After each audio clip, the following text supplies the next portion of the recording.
Hello, my name is Glenn Macica. This is a project for CIS 620, and I'm going to be talking about the recent security breach at Target and protection against retail security breaches in general.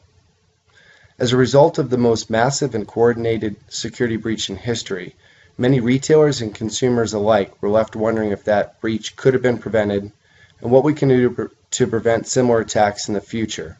And what can the common consumer do to protect themselves from becoming a victim of identity theft? According to Homeland Security, criminal hackers infiltrated Target's security measures, and as a result, over 110 million Target customers' personal information, email, credit card, and debit card information was compromised between November 27th and December 15th of 2013. This attack was a result of an advanced malware, criminal software, namely a black POS point-of-sale system that was introduced into Target's security system. Once it was inside, it was extremely hard to detect. It stole personal information and transmitted that information back to the criminals that introduced it to the system. While Homeland Security said this attack or type of attack is not new, they said it is becoming more frequent and more advanced. This attack is a great learning opportunity, for Target especially, but for retailers and consumers in general, because everybody has choices today. Retailers in the sense of what type of security system and protocols they have in place to protect their consumers, and consumers in the sense of which retailers they shop with. Experts believe that Target's extremely complex system, namely its payment processing and point-of-sale architecture, is what led to this infiltration being so easy.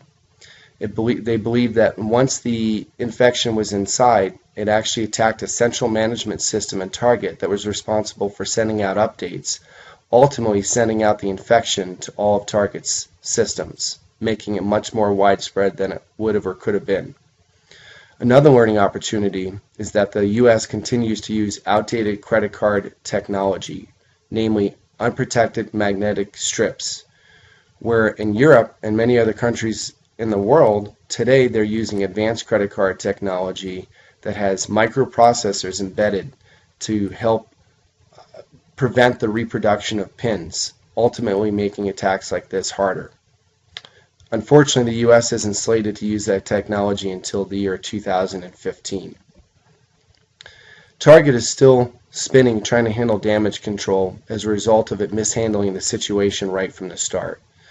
All retailers have a responsibility to customers to let them know when and if their personal information was or possibly was compromised.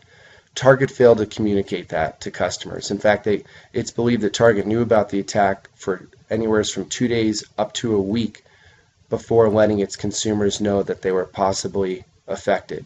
In addition to that, it failed to communicate and assist and educate customers once the attack did happen. Ultimately, Target's brand was affected, namely its loyalty and trust issues amongst customers. As consumers, we can't assume that retailers will have our best interest at hand and protect us. We have to take our own protection individually into our own hands.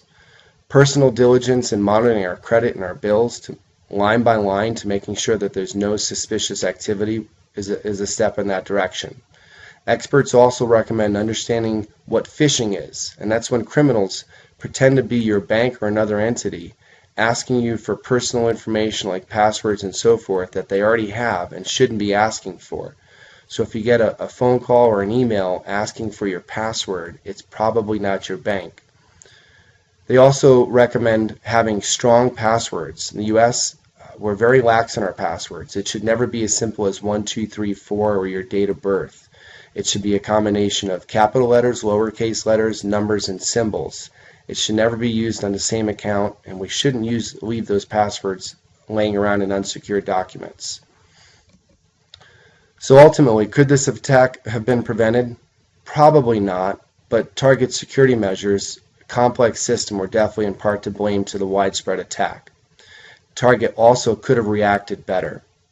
Ultimately, as consumers, it's our own self-discipline and diligence that we have to routinely apply to make sure that we don't become victims of identity theft.